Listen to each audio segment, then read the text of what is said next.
Okay, wait. So, a giant scary lion gets saved by a bunch of tiny mice? Chapter 9 is proof that size doesn't matter when you have a squad that has your back. It's giving unexpected allies, and I am here for the drama. Let's get into the chisme. Hola, hi everyone, and welcome back to Valeria's Couch Club. I'm Valeria, and these are the stars of the show, the Pug and the Chi. You can find us as the Pug, the Chi, and I. If you're joining me to practice our English, or just because you need a little push to finally finish a book, you are in the right place. Every Monday is our day to sit down together for a brand new chapter. So, grab a blanket, light your candle, get comfortable, and let's see how this tiny queen saves the day.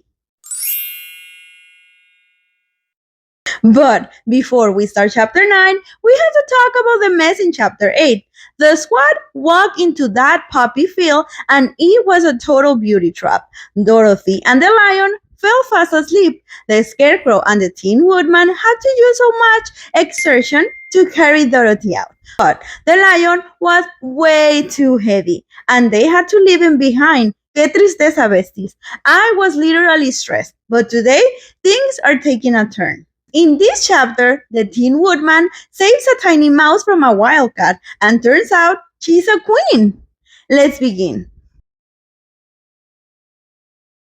Wonderful Wizard of Oz by L. Frank Baum, pictures by W. W. Denslow.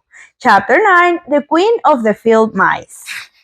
We cannot be far from the road of yellow brick now, remarked the Scarecrow, as he stood beside the girl, for we have come nearly as far as the river carries us away.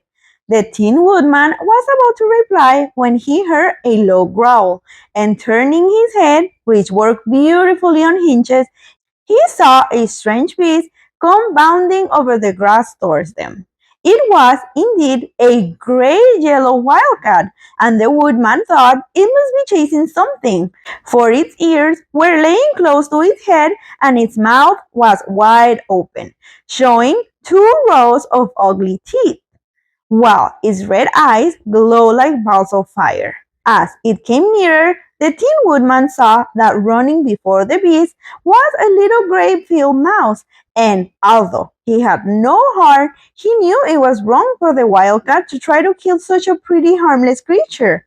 So the woodman raised his axe, and as the wildcat ran by, he gave it a quick blow that cut the beast's head clean off its body, and it rolled over at its feet in 2 pieces. The field mouse, now that it was freed from its enemy, stopped short, and coming slowly up to the woodman, it said in a squeaky little voice, "Oh, thank you." "Thank you ever so much for saving my life."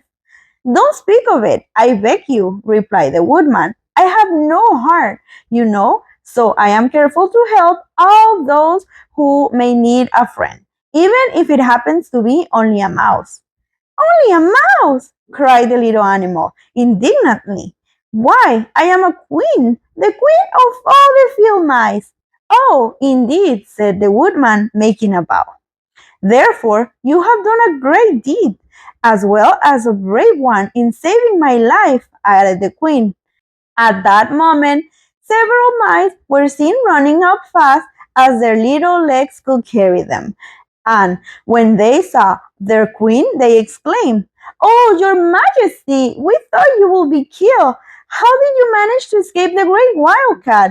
They all bowed so low to the little queen that they almost stood upon their heads. "This funny tin man," she answered, "killed the wildcat and saved my life. So hereafter you must all serve him and obey his lightest wish." "We will!" cried all the mice in a shrill chorus, and they scampered in all directions, for Toto had awakened from his sleep, and seeing all these mice around him, he gave one bark and delight and jumped right into the middle of the group.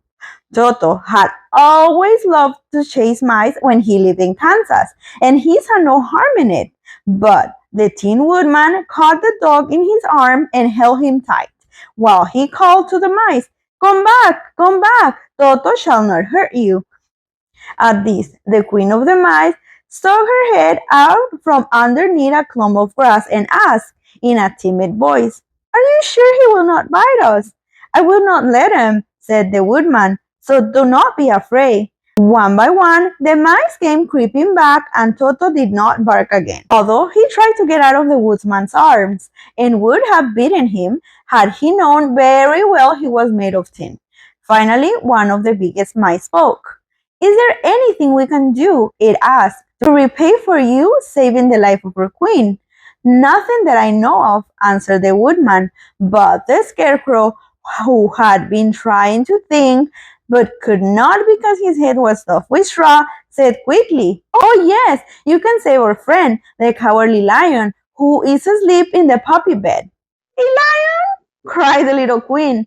Why, he will eat us all up. Oh no, declared the scarecrow. This lion is a coward. Really? Asked the mouse. He says so himself, answered the scarecrow, and he would never hurt anyone who is our friend. If you will help us to save him, I promise that he shall treat you with all kindness. Very well, said the queen. We trust you, but what shall we do? Are there many of these mice which call you queen and are willing to obey you?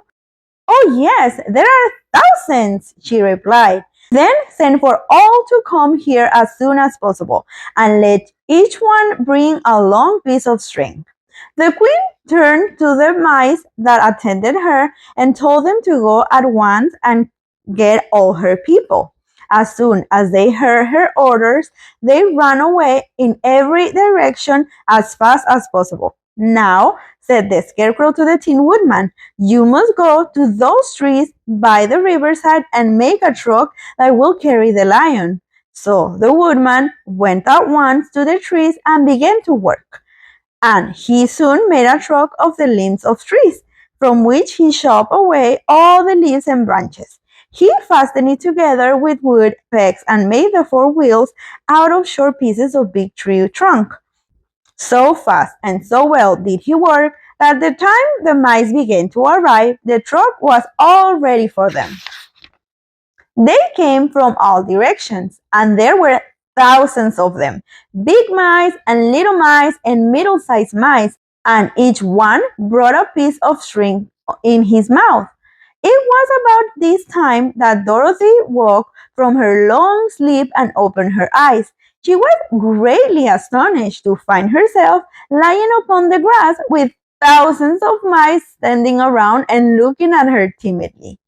But the scarecrow told her about everything, and turning to the dignified little mice, he said, Permit me to introduce you, Her Majesty, the Queen. Dorothy nodded gravely, and the Queen made a curtsy, after which she became quite friendly with the little girl. The scarecrow and the woodman now began to fasten the mice to the truck, using the string they had brought. One end of a string was tied around the neck of each mouse and the other end to the truck. Of course, the truck was 1,000 times bigger than any of the mice who were dried, but when all the mice had been harnessed, they were able to pull it quite easily.